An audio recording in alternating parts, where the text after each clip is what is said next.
Hi, I'm Deckfaden07, and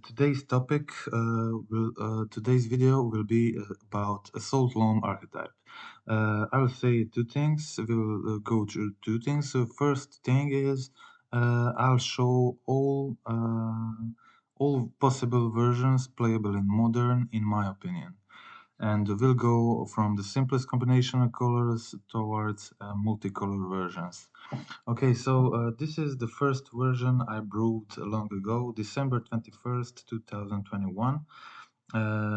It's the first time this kind of version appeared online after I brewed the channeler version uh, of Seismic Assault deck. And it's changed a lot through time. It gained some incredibly strong and good cards like Boseiju Otawara. This was in December 21, so the Boseiju Otawara still weren't printed, the Sokanzan 2, and we gained Ledger Shredder in the meantime, which has some great synergy with Life from the Loam. Basically, every connive ability you can dredge your Life from the Loam from the graveyard, and in that way grow your Sluggerk and always be able to get that counter on the shredder, whether you have cards in hand or not. Uh, okay, so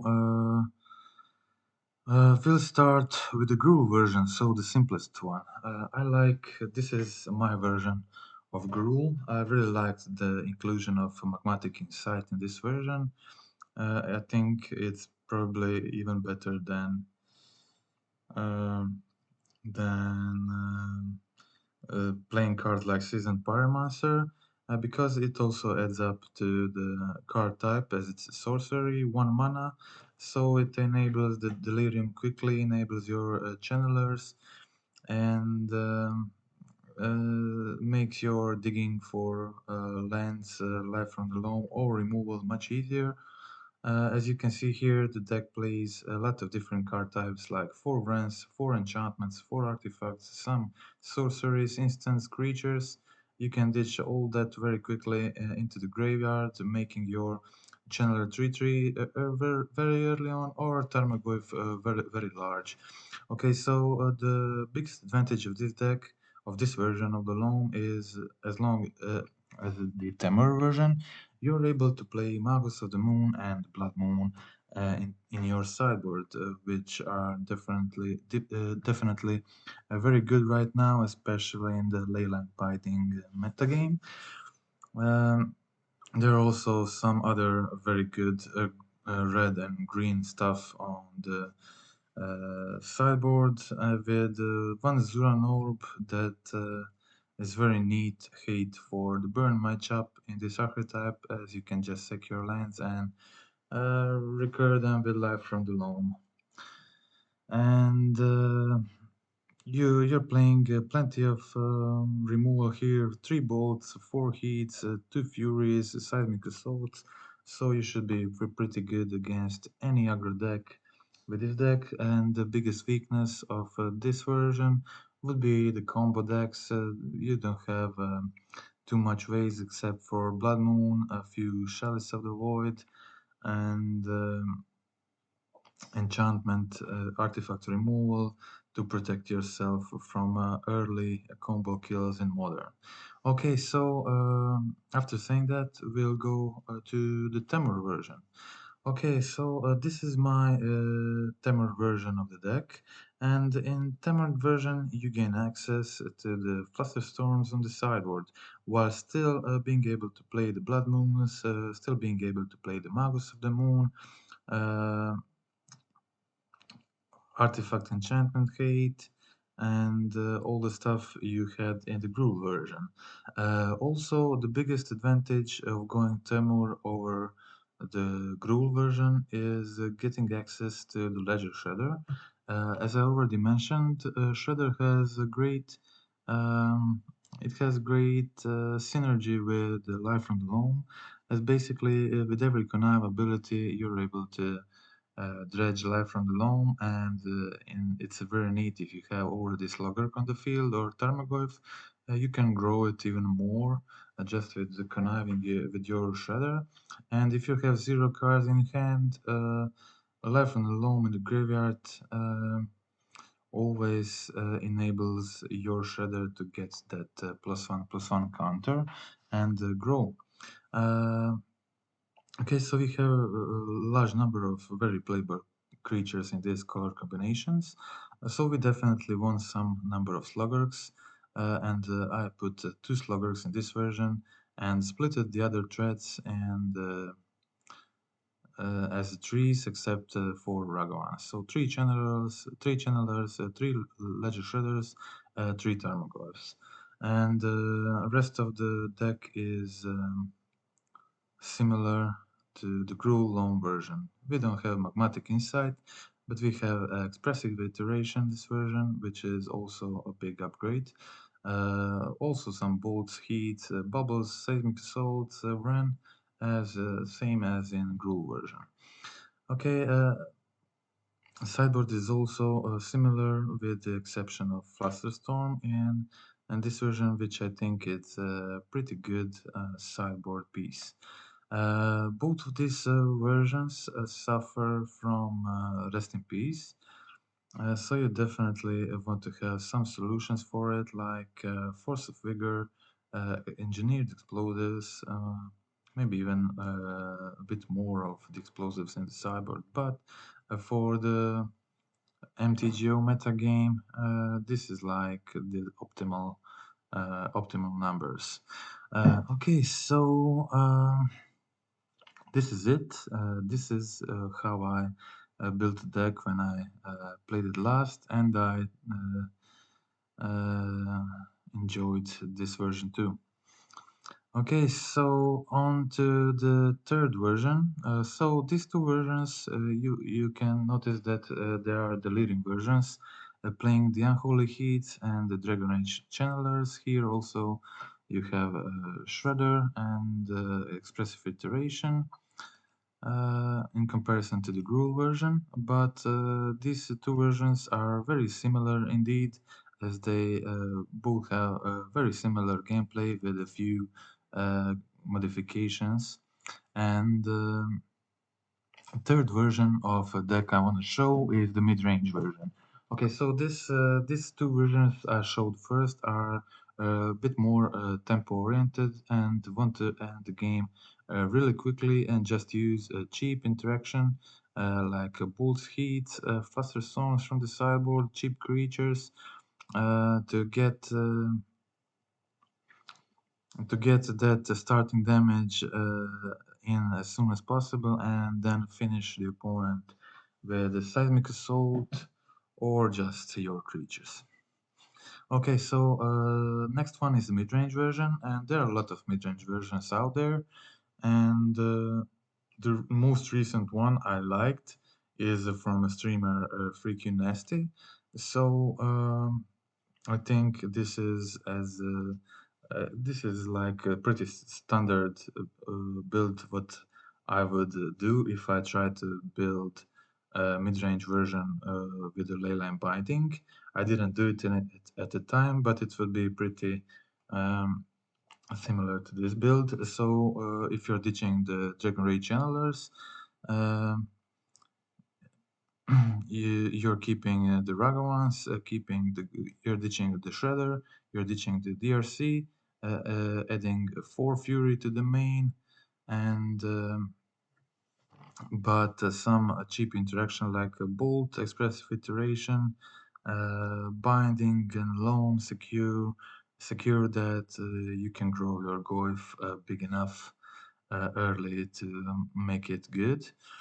And you're also just playing sluggers to gain more synergy with your seismic assault and life on the loam and the point of the deck really.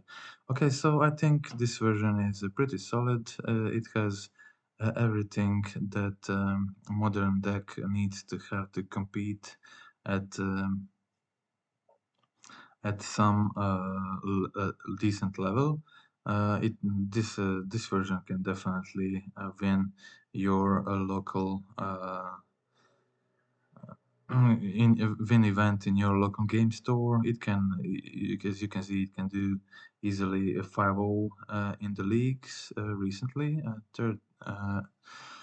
On the 13th, 30th of the September. And I think it could also do a decent job on the higher level. But never mind that. I'm just here to show what would my ideal versions of and all the playable versions of this archetype be like in modern currently. Okay, so the next one is the 5-color domain Loam deck.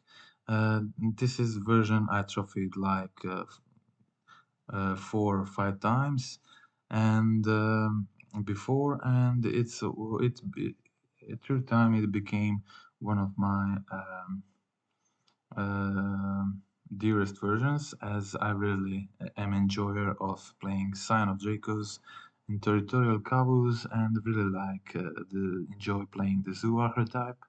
And I played this version even before Leyline Binding was printed with some prismatic endings, and Leyline Binding just perfectly fitted into this deck after its release, and I just replaced the prismatic endings with the Leyline Bindings, and deck works even better right now. So I replaced 2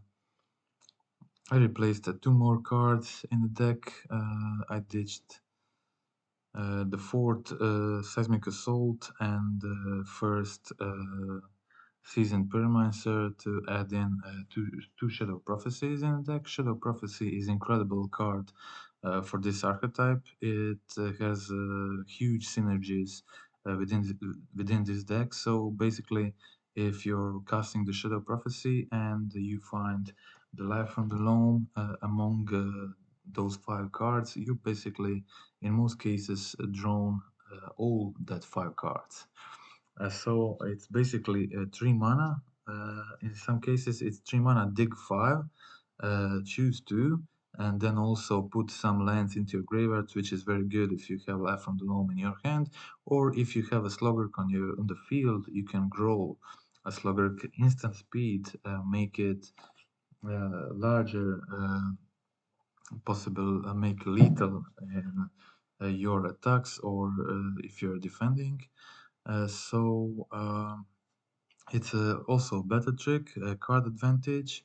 And if you're, as I said, if you're finding Life from the Loam with Shadow Prophecy, it mostly ends up just being 3 mana, draw 5, because you pick 2 cards, non-land cards from among those 5 cards, then you put your Life from the Loam into your graveyard, and you dredge it the next turn, and you get 3 lands back.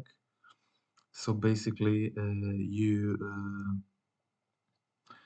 you also dig for the good lands in your deck, like Boseju's Forgotten Caves and Otavara, or Cycle Land, stuff like that. Whatever fetches, whatever you need, basics, and just you get those lands back with Life from the Loam. So basically, you gain access to six cards by casting the 3 mana spell. And this version also plays three Chalice of the Void main, which is very convenient in the current metagame of the Cascade decks. So basically, you always want to cast a Territorial Kavu or Sign of Draco turn 2, which means in most cases, you want to go for Triumph turn 1, which makes Chalice of the Void a pretty good choice to play in your deck, because you're anyway just fetching for turn 1 Triumph. And this decision mean that we get to play some cheap interaction spells to make just to catch up with what opponent is doing.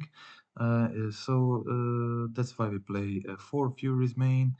We play Leyland Binding, 1 mana, remove anything card. We play Shells of the Void, which can stop Cascade decks. On one, it can stop a lot of other decks, and it completely doesn't interact on one with our deck. So all of these cards are incredibly strong by itself, and they work very well in this shell.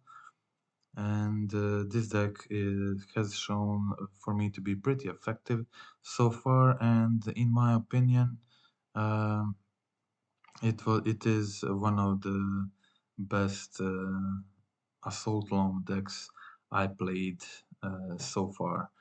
Okay, so I played uh, I played the mid-range Temers, the Delirium Temers, the Gruul Temers, the 5-color Domain Loam deck, and also the first versions, which were uh, a bit different. And the most recent version, which just got banned today, is the Urian version of the Salt Loam. So basically, this version is no longer available, no longer legal, but deck focused around uh, playing the Omnat 4-color Yorion pile, and uh, we all know that Vren 6 is arguably the best card in this deck, and Life from the Loam does a similar thing to this deck as Vren 6 is already doing. So you have more copies of the same effect, which is resolving your mana fixing and mana issues.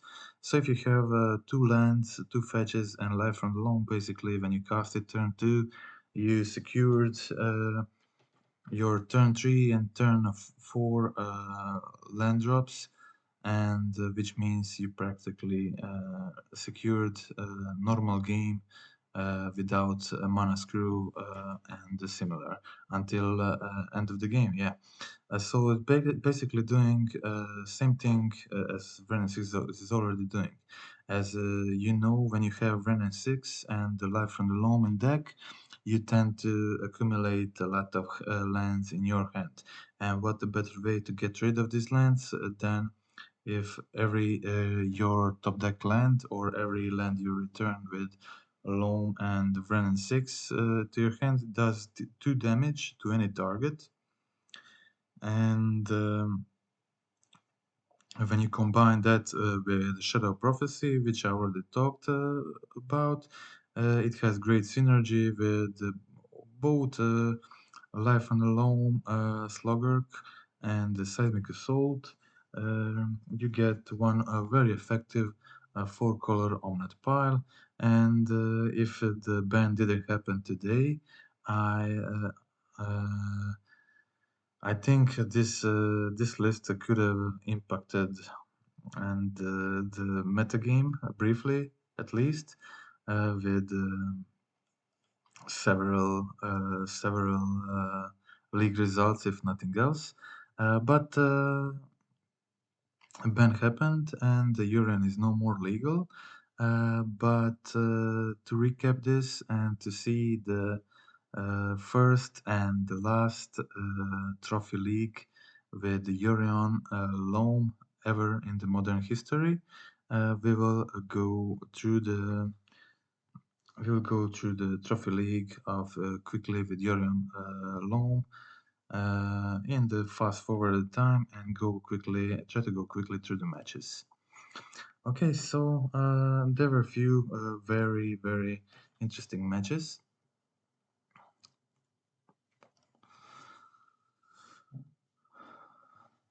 Okay, so first game, playing first. I will definitely miss the abundant growth turn once. I think that abundant growth will definitely not be played nearly as much as it did so far. So basically, I had the perfect hand. I was able to kill all their stuff on turn 3, and they were left with the Sword of Fire Ice and 2 cards in hand, which is really bad for them right now. I will definitely miss at least a bit the Abundant Growths turn 1 on land. Um, and just this amazing mechanism of Yorion. But card, I definitely suffered from this archetype a lot and lost a million of matches with the fun brews because of this archetype. So I'm kind of happy. Yorion is gone, and 60 card versions will be very similar power level and maybe stronger, maybe weaker, but they will be a bit more easier to grind out. Okay, so even the Sanctifier is no more a problem when you have the instant speed. Instant speed solution for it and Leyland Binding. So my opponent, after I've removed the Sanctifier, they play the Sentinel, equipped it with the Hammer, and I immediately allow them to draw additional card.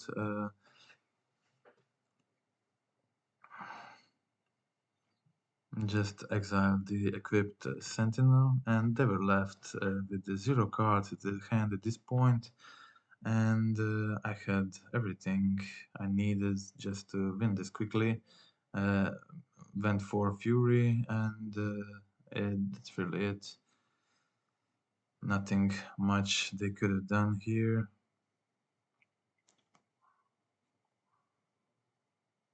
I just played all my stuff. It's pretty obnoxious, really. I know that when I'm on the other side of the field against 4-color, I'm not. Okay, so this was game one against Hammer Time. Pretty quick.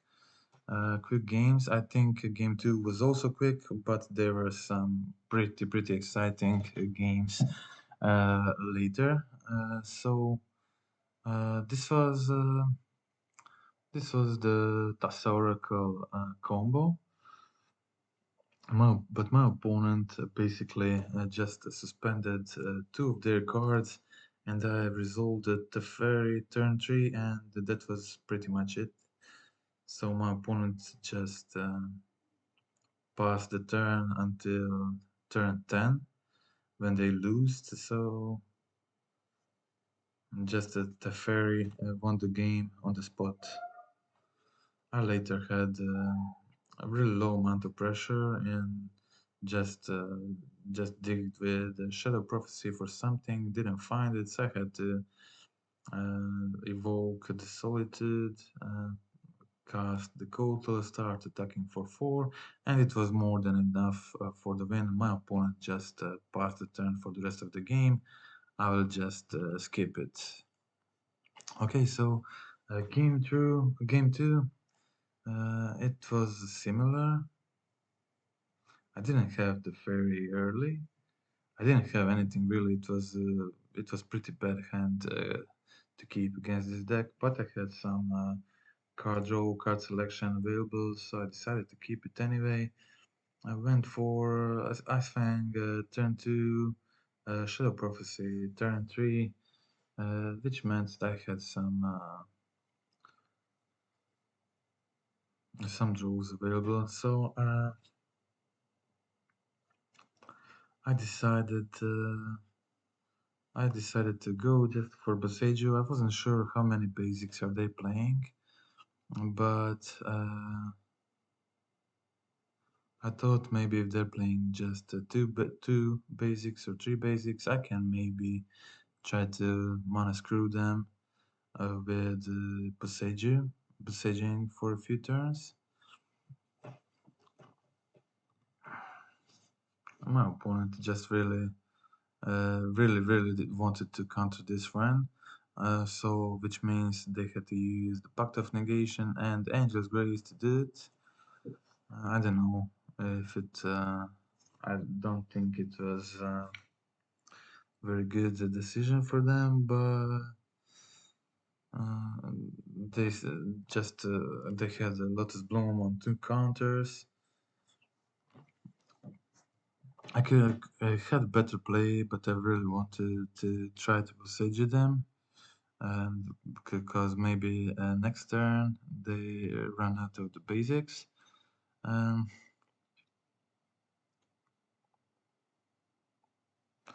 and with Omnat ability, I was able to cast my Teferi, which meant the Lotus Bloom is not going to resolve. They only had 1 blue mana, so I was able to pay 2 mana for Spell Pierce. And they searched for Tessa Oracle, but conceded anyway on their turn, and that was it.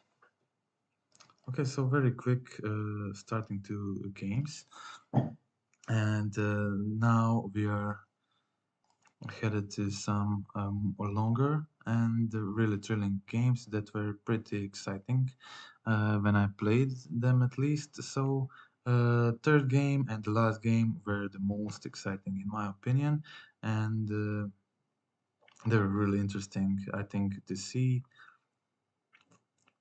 And had some really good gameplay. So this game was against Thermal Rhinos. They started first, so I was in an awkward situation and didn't have my Furious Solitudes, so cards I need in this matchup. And they were played first, so they were able to go pretty aggressive. Just turn 2 tap a land, turn 3 go Rhinos, turn 4 Rhinos again. So it's like the most aggressive most aggressive start Rhinos can have, and I didn't have large chances to win this, but the Shadow Prophecy can easily turn everything around. So I played the Shadow Prophecy end of turn. I find the Fury. I should have maybe kept the Seismic Assault, but it didn't matter, as they had both Subtlety and the Force. So I played my Ice Fang and tried to cast Fury again. I did succeed to cast Fury this time, but on the Ephemerate I got Force of Negation, so my opponent kind of had a perfect hand, and I couldn't do nothing about that, so it was easy game 1 for them. Game 2, playing with this kind of hand on the play, it's much easier, and I think I'll definitely try to build this kind of version. I'll definitely try to build this kind of version 60 cards. So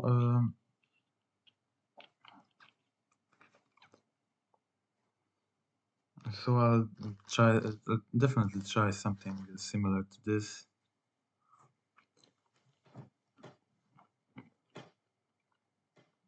And see how it goes. I was in a pretty good position at this point of the game, just passing my run, holding Doin's Veto, holding Solitude, Leyland Binding, Seismic Assault, especially Seismic Assault at this point. So I was able to deal with the first Rhinos, able to deal with the second Rhinos, and just kill one with Binding, then cast my Assault, and kill all their other stuff, and cost of discarding few lands. At this point, I just didn't want to discard the snow-card island in case they have Blood Moon, but it would probably hurt them more than me at this point. I didn't even want to ulti my brand at this point. I wanted to um, just put more lands into my hand because of this Seismic Assault. I decided against playing Omnat this turn. Wanted to play it the next turn so I can hold protection of Dawn's Veto. Yeah, I was now able to Dawn Veto, that's why I used Ren ulti this turn. I also drew into another run. But my opponent had subtlety, which is fine. I just put Omnats on the top of my deck, kill the subtlety. My opponent also had a very good hand again. They were still in the game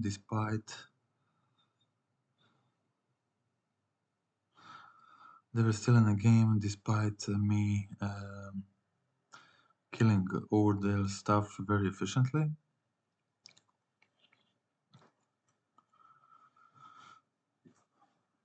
They were still holding pretty good, but I had too much stuff going on, and I was able to play around dispute and also drew into life from the Loam.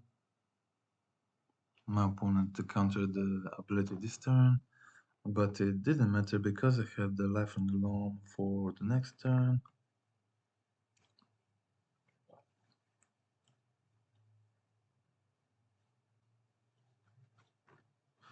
Okay, so just get back my lands, then draw a card, dredge a life from the Loam again, and then just recast the Orion, uh, recast the life and Loam, kill all this stuff, and blink all my stuff, and that's it. My opponent conceded. That was game 2. Okay, so game 3, as I already said, definitely harder. When on the play at just 9 minutes on the clock for me. My opponent started with 2 ley line of the voids, but they kind of invested all their hand into these ley lines and didn't have much else going on.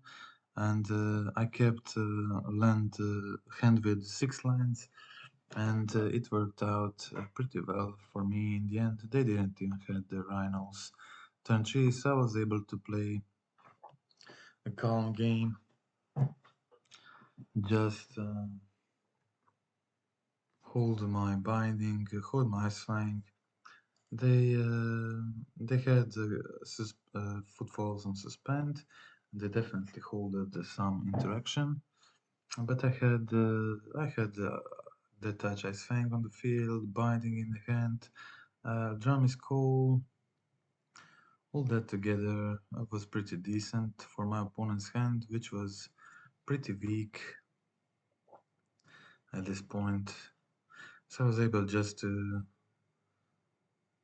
binding one token, a hold Ice Fang on the field for another, hold a Solitude in hand, so having all these options.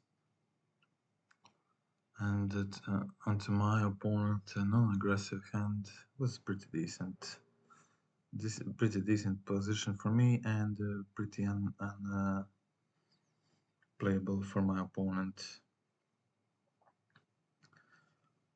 I just intentionally played Sluggerk without putting land. I didn't want to lose 2 life. I just wanted to get rid of the possible um, mystical dispute in their head or some other counterspell to be able to play Teferi safely next turn.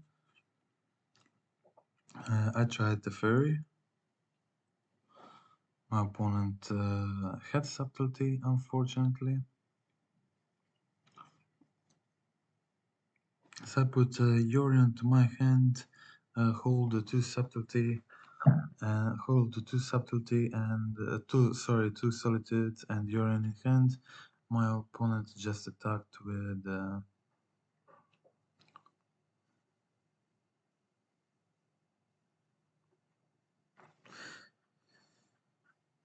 my opponent just attacked with the Rhino, which I blocked, and we traded for the Ice Fang. And unfortunately, I was forced to take some damage here, and Fury killed my Teferi, putting me into awkward position. But my best bet at this point was playing Urian, which can block both of these creatures, and blink my Leyland Binding, so I exile the biggest one, the Fury, the only one that trades with Urian at this position. And I hold both Solitudes in hand as a combat trick to make my opponent attack with both of their creatures. So I decided to go for Solitude before the attacks.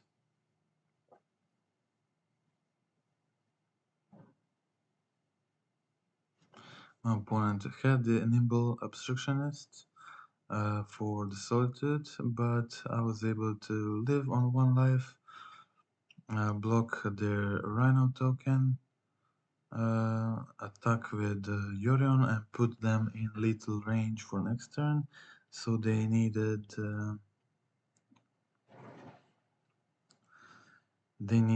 something to survive the next turn, and they didn't get it. They just had reiterate, reduplicate, whatever. And I had a little attack this turn, and that was it. Okay, so game number 4. Game number 4. Mulligan. This was a pretty important mulligan because if I kept the first hand, I would never win this matchup. But I kept a much better hand on. I kept much better hand on mulligan, and it paid off definitely because it was a game against a living hand, and I had the fairy in hand, but it was just a generally better hand against any matchup, while the primary hand was kind of unplayable, really. Okay, so my opponent went for Grief, which means I had to remove this Shardless before Grief hit the field, so it doesn't kill my Teferi. At this point, all I had to do was just to watch out for my Teferi, don't let it die to their creatures. And I played a bunch of my creatures, killed all their stuff, and they conceded that was it. Quick game 1, Teferi win against Living End. Okay, so when you see just how easy this deck loses to Teferi, you wonder how is this deck possibly tier 1, but they have so many solutions to every piece of hate that it can be very tricky to play against it. So okay, so game 2, I had 2 Eldrami's Call, which is pretty good in this matchup if my opponent doesn't have the white ley line. But my opponent just had a terrible hand game 2, so I didn't even need all the stuff. I had a decent hand too. I could have gone for endurance, solitude ditch, just put it into graveyard, endurance their graveyard, put endurance into my field, and then return both endurance and solitude if they attempt to living end. But my opponent just had a terrible hand, and they had a second grief, but it didn't even matter because and they're countering the Magus of the Moon and discarding the Teferi didn't even matter because I still had endurance.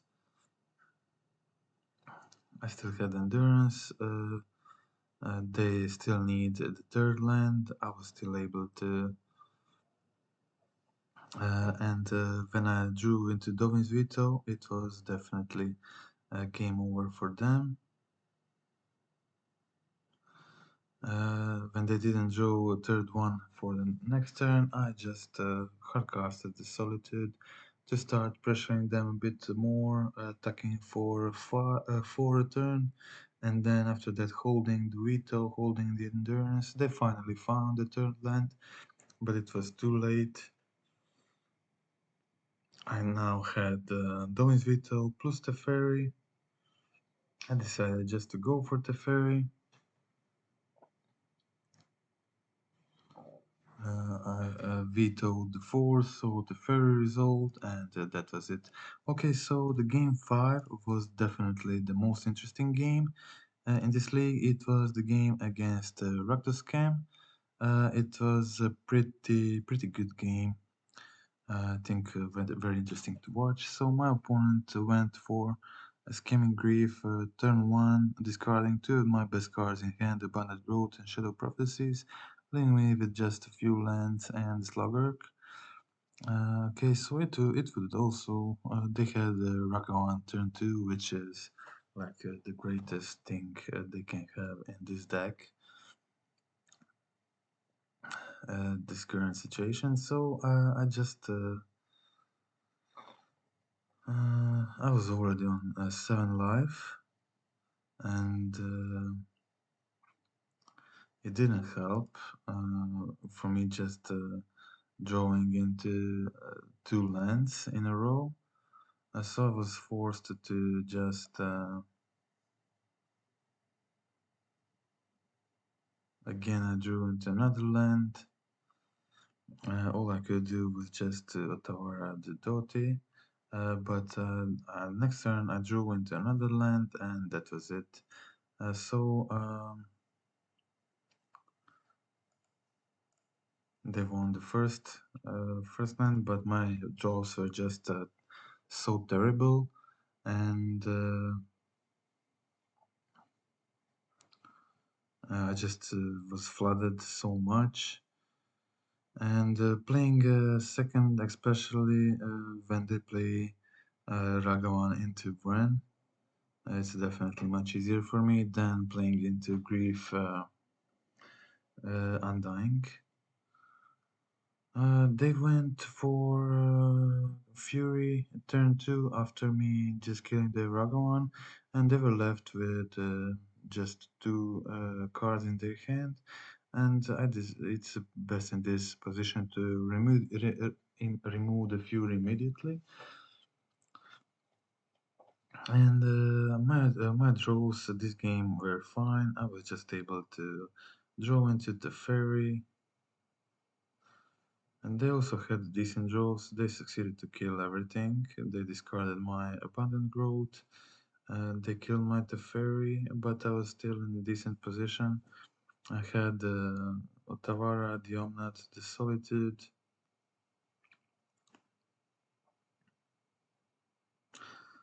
So some pretty decent stuff for this matchup. Drawing into Omnat and reaching this phase of the game was really meant that it will be very hard for my opponent to get back into this game. At this point, I had Life from the Loam in graveyard, Cycle Land and Dotavara. In hand, they just had the Grief. So I was just able to gain life every turn, cycle land, then return, cycle land, and Dotavara to hand again.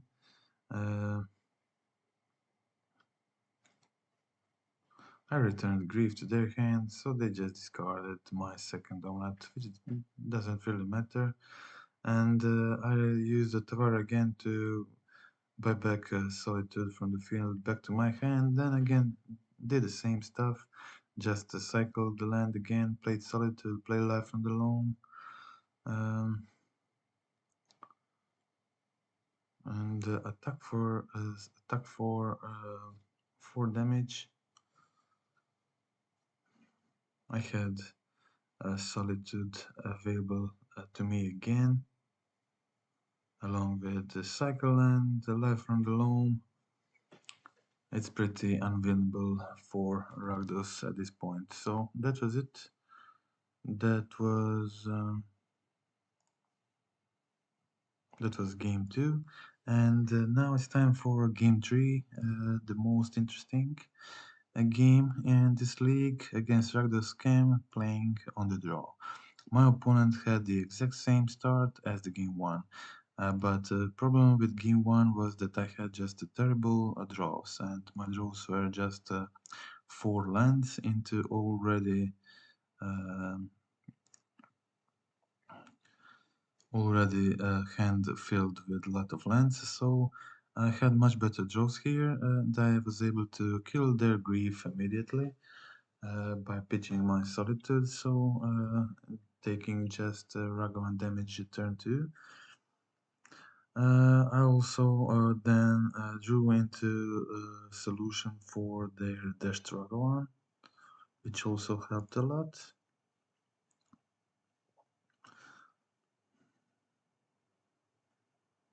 Unfortunately, it didn't matter much because they had another one, but just same as my opponent, my draws were so bad.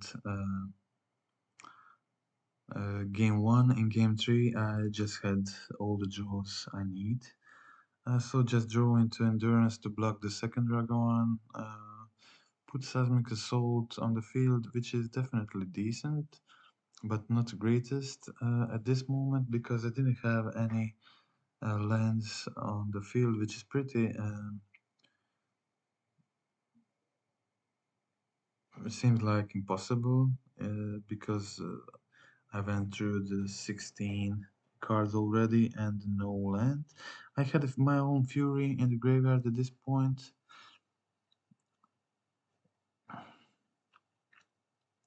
And they had Turak and Fury on the field, which was kind of perfect. Perfect for my Fury, but my opponent also had a very, very good top of their deck, and they drew into another Fury to kill my Omnat. My Fury also did some great job. They discarded my Endurance, which will be pretty decent at this position. I drew into another land to just kill their third dragon, and it was a pretty long game. So we just both players were on top deck, holding some interaction. And at this point, I just decided to go for a Eldrami's Call on Sluggerk because Sluggerk can end the game next turn very quickly, or even if this happens, I can return 2 lands from my graveyard and kill their Fury and still hold 1 land for future.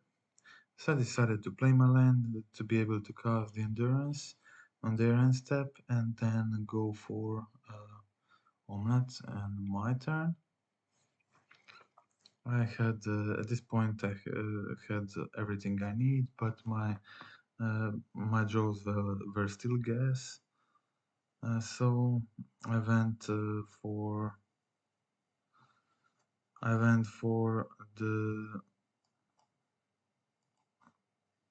the Omnat and into another Shadow Prophecy, and that was it. Okay, so that's it. So as I said, there is a Gruul Loam version, there is a Temur Loam version, Temur or 4-color midrange deck. There has been a lot of mid-range versions of the deck playing playing some of them playing Omnat, playing some of them playing Brennan 7, Endurance main, Fury's main, whatever. I think all those versions are playable fine, and this is just the latest version of a mid-range variant that's the most recent. That's why I decided to show this one. Okay, so this is one of the oldest versions of the deck, just tweaked with cards like Shredder and some sideboard changes. And but the version I like the most is the domain version, version that plays a Cabo, Sign of Draco, which works really well with your omelets. Also, territorial Cabo works really well with your seismic assault and get that damage plan very efficiently early, so you're able to finish your opponent with a few seismic assault triggers. Okay, that's it. Unfortunately for this brew, Yorion is gone, but I think I'll be able to shrink this version to the 60 card version just by ditching the Abundant Growth, the fourth Seismic Assault, third Shadow Prophecy, ditching Eldrami's Call completely, ditching the third Ephemerate, ditching Teferis completely, or maybe leaving a few of them in that manner, also trimming on Solitude, trimming on Ice Fangs, and that's and trimming on the lands that already make pretty close to the 60 card version playable. And that's it. I like this archetype a lot. I think the 60 card version of this archetype will definitely still be playable. But the question is, will it be playable over the regular 4-color omelet pass, and if there will be a reason to play that kind of the Soul Loam pile. We'll just have to see that maybe until the next Loam video, or maybe someone else will uh, try to innovate on the Loam archetype. Okay, that's it. I think it's good. I put this version online because it will help people understand how the 60 card version of this deck could work, and I think it can easily be made into 60 card version. So that's it. Until the next Loam video, next Loam brew. There will be definitely be one with the bannings.